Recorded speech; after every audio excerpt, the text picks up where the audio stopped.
Europe 1. 8h14, votre invité Sonia Mabrouk est l'ancien directeur du renseignement militaire. Bienvenue sur Europe 1. Bonjour, général Christophe Gomard. Bonjour Sonia Mabrouk. Tout se précipite en Ukraine avec des villes bombardées, des troupes russes aéroportées qui ont débarqué à Kharkiv, une capitale Kiev prise en étau. Vous avez dirigé le renseignement militaire français, général Gomard, sur la stratégie militaire russe. C'est un engagement massif. Comment décrire cette stratégie et son déploiement aujourd'hui ? Alors je pense qu'au départ, Vladimir Poutine estimait que la population ukrainienne l'accueillerait comme un libérateur. Et on a bien vu qu'au départ, les troupes engagées, finalement, étaient en faible nombre. Alors bien sûr, ils ont commencé par détruire les défenses antiaériennes et un certain nombre d'avions de combat pour réduire la menace aérienne sur leurs propres troupes. Et puis ensuite, voyant que la population ne se soulevait pas et n'accueillait pas les Russes en libérateurs, finalement, eh bien, il augmente les effectifs sur le terrain. On voit ces colonnes de véhicules, à la fois des chars et des transports de troupes, qui s'amassent effectivement autour des principales villes. Et des combats de plus en plus forts, avec des bombardements de plus en plus intenses. Et les conséquences que l'on voit, c'est-à-dire des destructions de bâtiments civils et des morts civiles, et pas uniquement des tués militaires. Général Gomard, je le disais, vous avez dirigé le renseignement militaire français. On imagine bien évidemment que nos états-majors occidentaux savent ce qui se passe ou ce qui va se passer sur le front ukrainien. Nous disposons de nos renseignements militaires, de nos satellites extrêmement puissants aujourd'hui. Est-ce qu'on peut anticiper ou du moins tenter d'appréhender les prochaines heures et ce qui va se passer sur le terrain ? Alors bien sûr, le rôle d'un service de renseignement, en particulier le service de renseignement militaire qui est la direction du renseignement militaire, c'est bien de chercher à anticiper, de savoir ce qu'envisagent de faire les chefs militaires russes. Et en voyant à partir des images satellites, comme vous le dites, à partir des interceptions électromagnétiques également, on arrive, voire en ayant des sources humaines et en voyant, toutes les communications de l'armée russe, on arrive à déterminer en partie s'ils vont attaquer, par où ils vont passer, ce qu'ils risquent de faire. Alors évidemment, après, ce sont des hypothèses.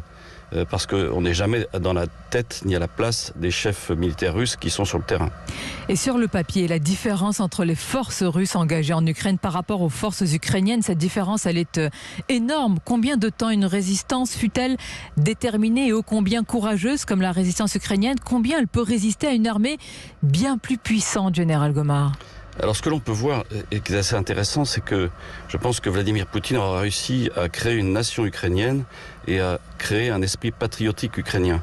Car quand on voit toute cette population et tous ces hommes qui reviennent pour certains d'autres pays d'Europe pour aller combattre l'adversaire russe, qui creusent dans les villes des tranchées pour pouvoir tenir, les habitants qui fabriquent des cocktails Molotov pour balancer sur les véhicules russes, on voit bien qu'il y a une vraie volonté et des maires de villes, que ce soit Kiev ou que ce soit Kharkiv, qui veulent se battre et qui encouragent leur population. On voit bien qu'il y a un véritable esprit de résistance qui est en train de se mettre en place. Alors bien sûr, pour une population civile sans armes, c'est toujours difficile, mais combattre en ville pour une armée, pour un assaillant, est extrêmement compliqué. Soit on assure le siège de la ville, c'est-à-dire en affamant la ville et on voit qu'il y a déjà des coupures d'eau, en détruisant la tour de télévision, donc en empêchant la diffusion d'images de télévision, au profit de la population ukrainienne. Petit à petit, c'est une espèce de siège qui se met en place. Ensuite, le vrai danger pour ces villes, c'est une destruction massive type Grozny, type ce qu'on a vu à Mossoul. La bataille de Mossoul, par exemple, qui a eu lieu encore assez récemment, les attaquants irakiens contre les djihadistes de l'État islamique ont mis plus de 8 mois pour arriver à bout de la résistance dans Mossoul. Donc c'est du combat, si vous voulez, bâtiment par bâtiment, pâté de maison par pâté de maison, avec une ville comme Kiev, qui est effectivement une ville avec des grandes avenues bordées d'arbres, donc c'est plus difficile pour des habitants de se défendre et c'est plus facile pour des assaillants parce que il y a des angles de tir, il y a une vision longue. Parce qu'il faut s'imaginer que les attaquants sont dans des blindés ils ne voient qu'à travers des épiscopes. Et dans cet épiscope d'un char, pour avoir été moi-même tankiste, on voit finalement bien, mais on voit pas tout. Et il y a des angles morts, ce qui permet effectivement aux habitants de pouvoir résister, de pouvoir lancer des cocktails Molotov sur ces blindés, et ensuite ça prend feu. Et on voit bien toutes ces colonnes de véhicules russes qui ont été détruites. Ces colonnes détruites, avec finalement en face, ils n'ont pas beaucoup d'armes. Une armée ukrainienne qui est assez faible. Leurs avions de combat ont tous été détruits. Ils sont environ 40 000 face à une masse de combattants russes beaucoup plus importante. Néanmoins, le moral des troupes russes semble pas au plus haut point. Et on a un certain nombre de témoignages. Enfin, il faut toujours se méfier des témoignages en temps de guerre, puisque chacun a tendance à raconter pas exactement la vérité et à chercher à influencer et à désinformer. Mais néanmoins, on voit bien que certains soldats russes se demandent ce qu'ils font là et pensaient être accueillis en libérateurs, chose qui ne sont pas du tout, qui n'est pas le cas. Général Gomard, vous insistez beaucoup sur le moral, sur la résistance animée par un esprit patriotique, c'est-à-dire qu'on a l'impression que c'est une arme de guerre, c'est-à-dire que munis, on ne veut pas exagérer cela, mais munis de ce patriotisme, les Ukrainiens ont peut-être, pour quelques heures, quelques jours, peut-être quelques semaines, un avantage décisif sur une armée bien plus puissante que la leur. Oui, parce qu'en fait, comme dans toute guerre, quand on voit, comment dirais-je, pour motiver une troupe, pour motiver, je veux dire, les soldats russes, c'est sans doute plus compliqué que motiver les Ukrainiens, qui eux défendent leurs terres, défendent leurs maisons, défendent leurs rues, défendent leur village ou leur ville. Les Russes, finalement, sont vus comme des assaillants, sont vus comme les méchants par toute la population. Et pour des soldats russes, finalement, qui ne s'attendaient sans doute pas à ça, c'est beaucoup plus compliqué. Et d'autant que, finalement, les Ukrainiens et les Russes sont des peuples très proches, toutes les familles russes ont des liens avec des familles ukrainiennes, et dans les familles ukrainiennes, vous avez des liens avec la famille russe. Ce sont des gens qui parlaient exactement la même langue. Bien souvent, on parlait de deux pays, mais d'un seul peuple. Donc c'est assez compliqué de voir qu'effectivement, pour ces soldats russes, de voir qu'ils ne sont pas du tout bien accueillis et qu'au contraire, ils sont vus comme des adversaires redoutables.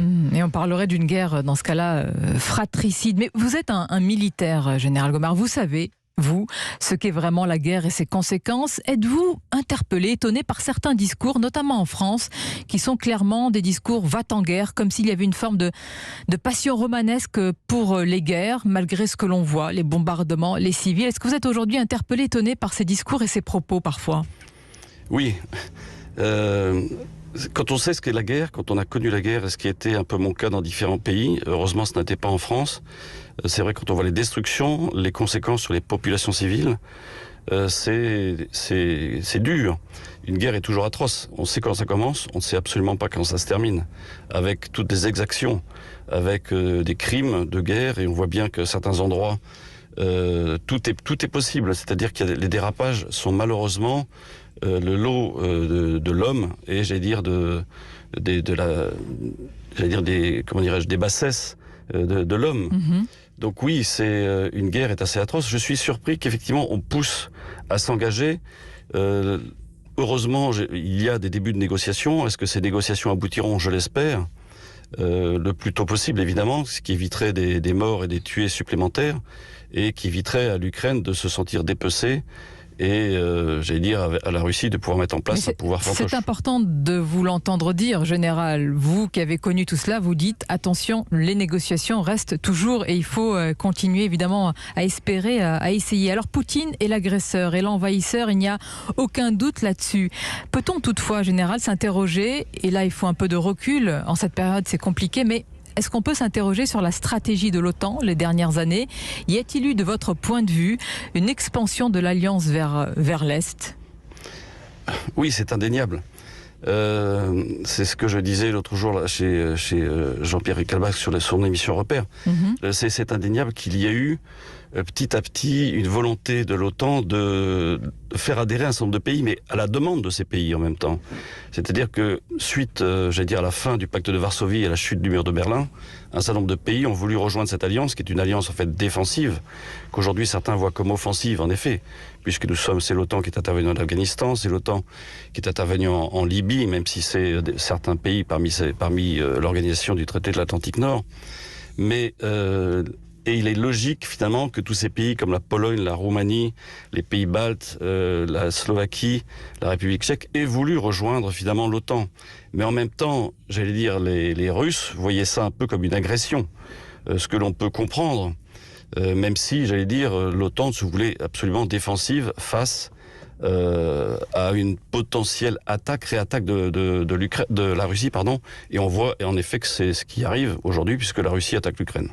Vous êtes un homme de terrain. Durant plus de 30 ans, vous avez connu différents théâtres d'opération. On l'a rappelé, Général Gomard. Vous êtes aussi un homme de réflexion, analysant les changements géopolitiques. Est-ce qu'on peut parler d'une accélération inédite de l'histoire? Quand on voit par exemple l'Allemagne réinvestir massivement dans le militaire, quand on voit la Suisse qui abandonne son statut, j'allais dire historique, de neutralité, est-ce une accélération inédite en quelques jours que nous n'avons pas vu en plus de 50 ans?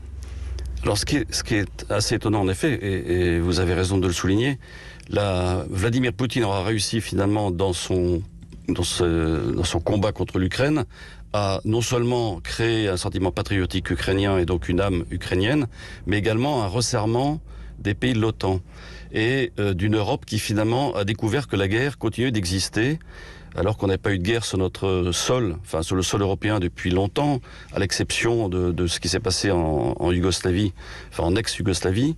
Mais finalement, la guerre existe et l'histoire est tragique. Donc, il est vrai que les pays européens avaient réduit largement leur budget de la défense et on voit bien aujourd'hui qu'ils vont les réaugmenter. Et en particulier, c'est le cas de l'Allemagne.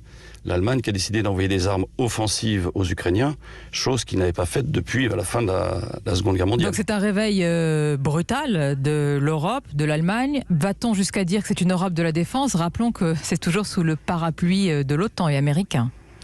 Alors, j'avais dit ça l'autre jour de façon un peu disruptive. Finalement, l'armée européenne, elle existe, c'est l'OTAN. Si vous retirez de l'OTAN les États-Unis d'Amérique, voire la Turquie, vous avez une armée européenne finalement. Alors évidemment, il faudra que les Européens mettent plus d'argent, mais oui, et certains s'en sont remis au parapluie américain. Et les Américains sont finalement bien contents d'être présents. Et finalement, l'Europe se retrouve prise entre deux feux. D'un côté, à l'est, la Russie, et de l'autre, les Américains. Chacun voulant empêcher finalement une Europe forte sur le plan économique. Et on voit bien que finalement, les Américains sont nos principaux alliés. Et je l'ai bien vu en tant que militaire sur le terrain, où l'appui des militaires américains était essentiel, en particulier en termes de renseignement ou en termes de mobilité. Mais en revanche, sur le plan économique, ce sont de vrais adversaires, de vrais compétiteurs, qui empêchent, et on le voit bien en termes d'industrie militaire, ils arrivent à vendre leurs avions militaires F-35 contre notre Rafale français. Attendez, donc là, vous êtes en train de nous dire, attention, si l'Allemagne réinvestit dans le militaire, il faut voir à qui elle va acheter, évidemment, les avions. J'imagine que si on veut une armée européenne, autant qu'elle soit équipée de matériel à peu près équivalent. On l'espère. Ce serait la logique. Oui, ça serait la logique. Oui, mais il faut faire. Mais ça, c'est le rôle du politique. Donc à venir. Mais absolument. Je note que vous nous alertez sur ce point. Je voudrais conclure, Général Gomard, par un point important. Est-ce qu'il y a un retour de ce que l'on appelle les brigades internationales? Est-ce qu'il faut y croire? En tous les cas, le président Zelensky en a parlé, cherchant à internationaliser ainsi le conflit. C'est un appel à la mobilisation pour prendre les armes qui a été lancé. On a entendu dans le journal qu'il y a des Français qui veulent ainsi rejoindre les tranchées et prendre part directement au combat, armés par un idéal de liberté. Enfin, tout le monde ne peut pas s'improviser militaire. Quel est votre avis à ce sujet ? Je suis toujours un peu sceptique, même si je comprends que certains veulent s'engager. J'ai compris qu'il y avait même quelques centaines de jeunes Français qui veulent s'engager au profit des Ukrainiens. Finalement, on a toujours vu ça dans tous les conflits. On l'a vu aussi en Irak, où un certain nombre de jeunes Français étaient allés combattre aux côtés des Kurdes. On l'a vu ailleurs. Donc ça n'est pas nouveau. Néanmoins, ça reste, j'allais dire, un peu l'écume des choses.